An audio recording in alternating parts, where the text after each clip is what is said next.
Okay, so I've just received a message that it's all working well from the other side, so we will proceed this morning. It is morning. It's 3 o'clock, just after 3 o'clock in the morning here in New York, just after midnight, where Richard Falk will be joining us as well. So good morning to all of you in Sarajevo. Good day to those following from around the globe, and our greetings and solidarity to our sisters and brothers in Palestine this morning. We're thinking of you this morning and every day.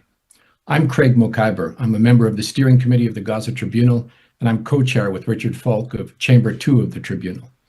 Yesterday, Chamber 1 was about the law. Tomorrow, Chamber 3 will look at ethical and philosophical considerations. But today in Chamber 2, we'll look at the international order as it is and as it should be.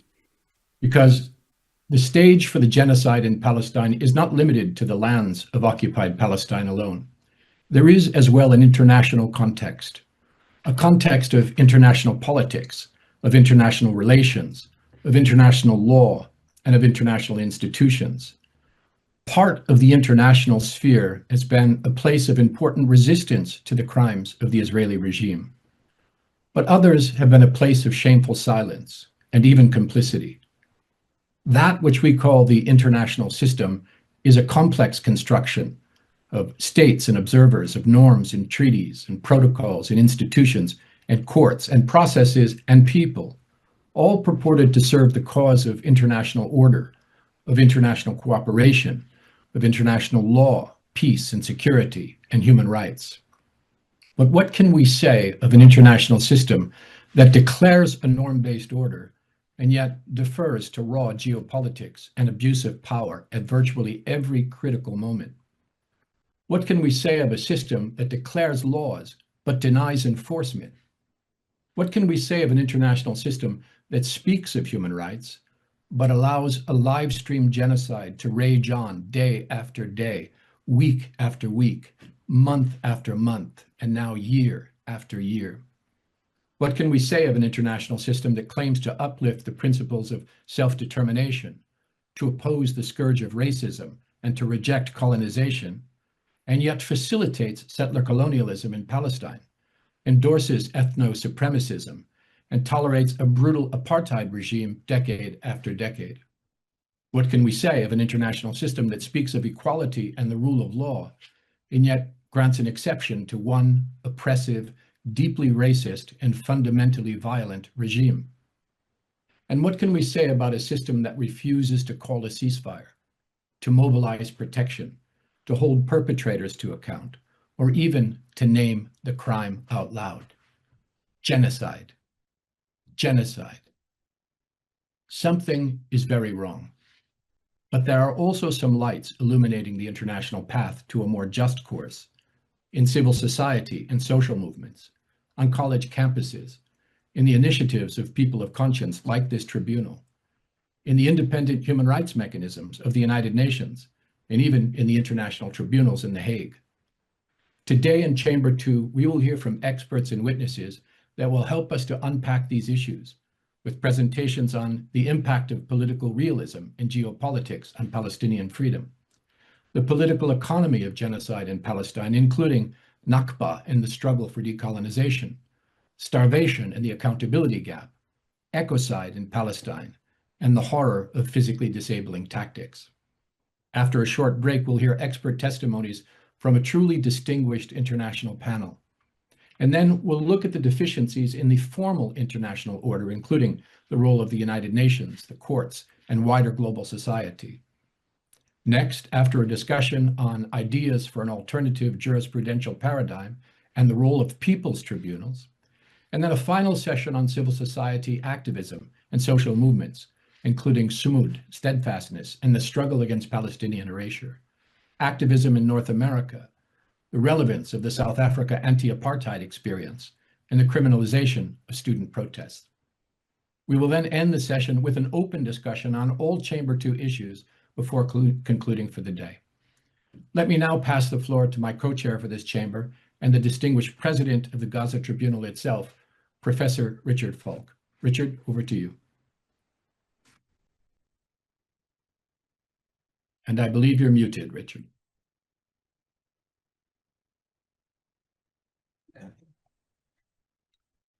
Thank you so much for introducing Chamber 2 in a way that encompasses its parameters very elegantly and conceptually coherently. I just want to add a few reflections that pose some of the difficulties that complicate the way in which we perceive the role of law and morality and justice, as well as the performance of international institutions, especially the UN, and to try to understand that there is a kind of fundamental contradiction between what the Charter of the UN promises and what the organization actually was constructed to do. It was built on the premises of an ideology of the winners in World War II constructing a system that preserved their dominance and yet made a pretense of breaking with the geopolitical past and creating a future premised on war prevention and respect for law and morality. And I think the fundamental explanation of what has emerged as this central tension is the persisting prevalence of what might be called an ideology of political realism that at its core continues to believe that security and strategic interests are best pursued on the basis of military power, or what some have called hard power to distinguish it from statecraft. And that hard power helps us understand why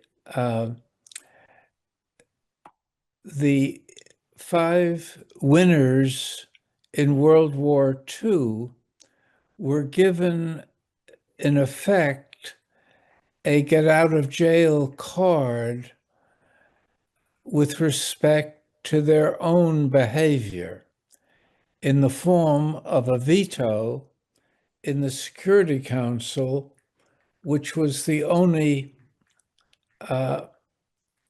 decision-oriented or decision-empowered organ of the UN and the basic arbiter of law and morality in international affairs.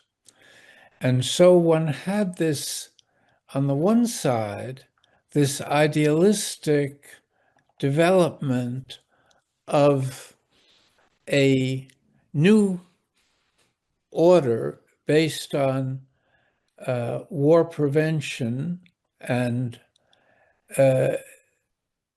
respect for international law, but underneath you had the continuity of a power-oriented international system in which these permanent members of the Security Council, the so-called P5, could continue to dominate behavior through the primacy of geopolitics.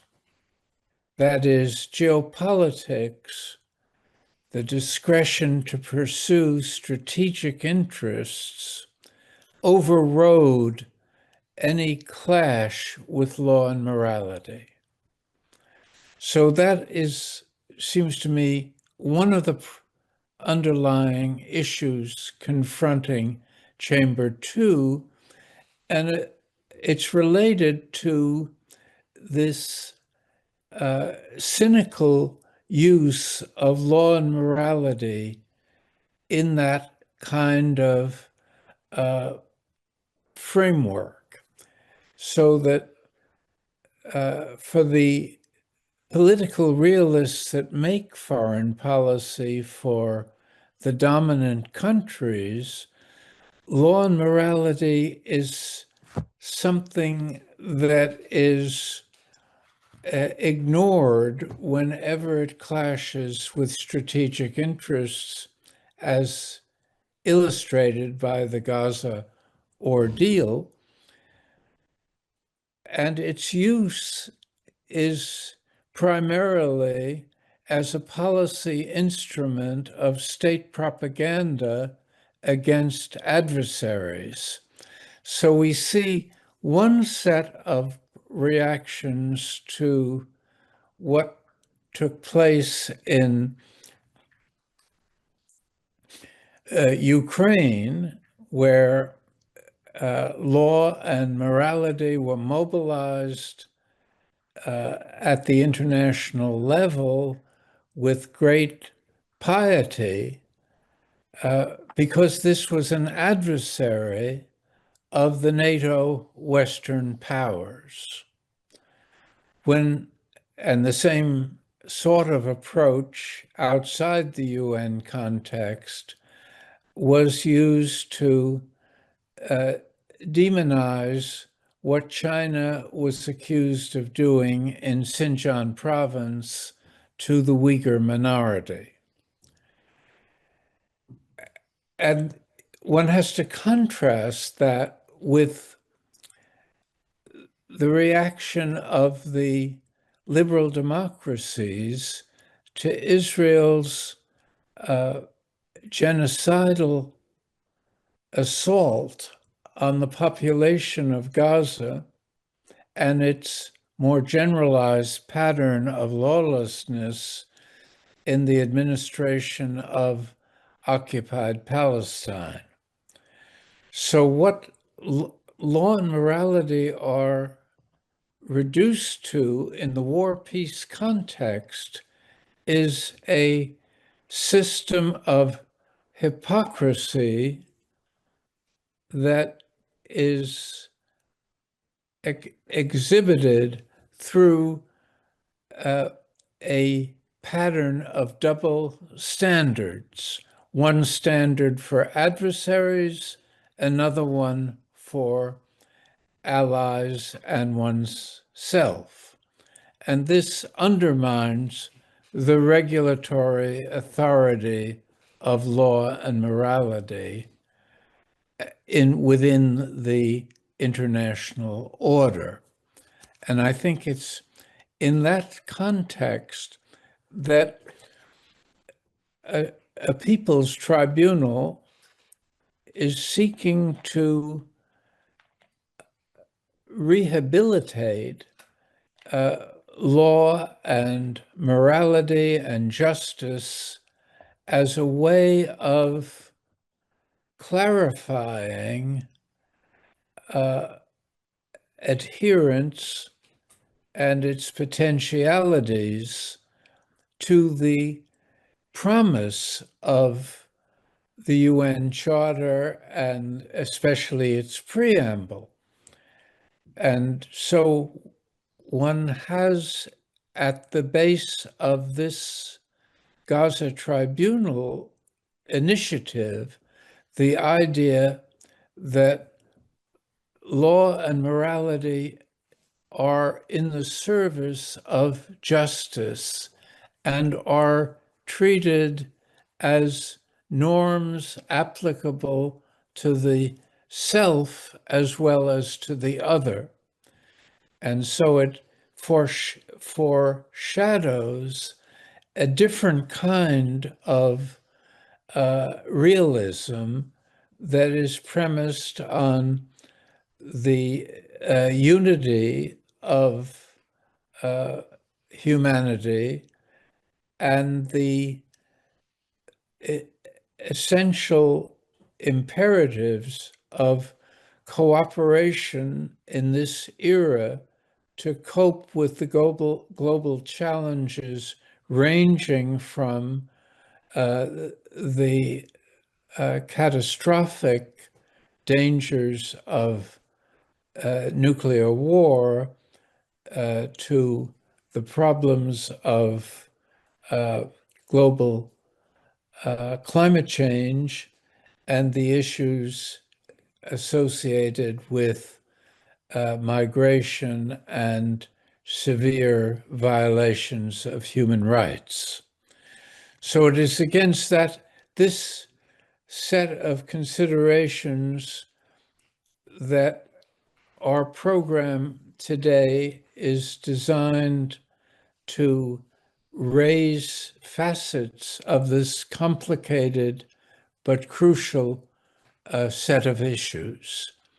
And it's now possible that we can begin the program by starting with its first set of presentations.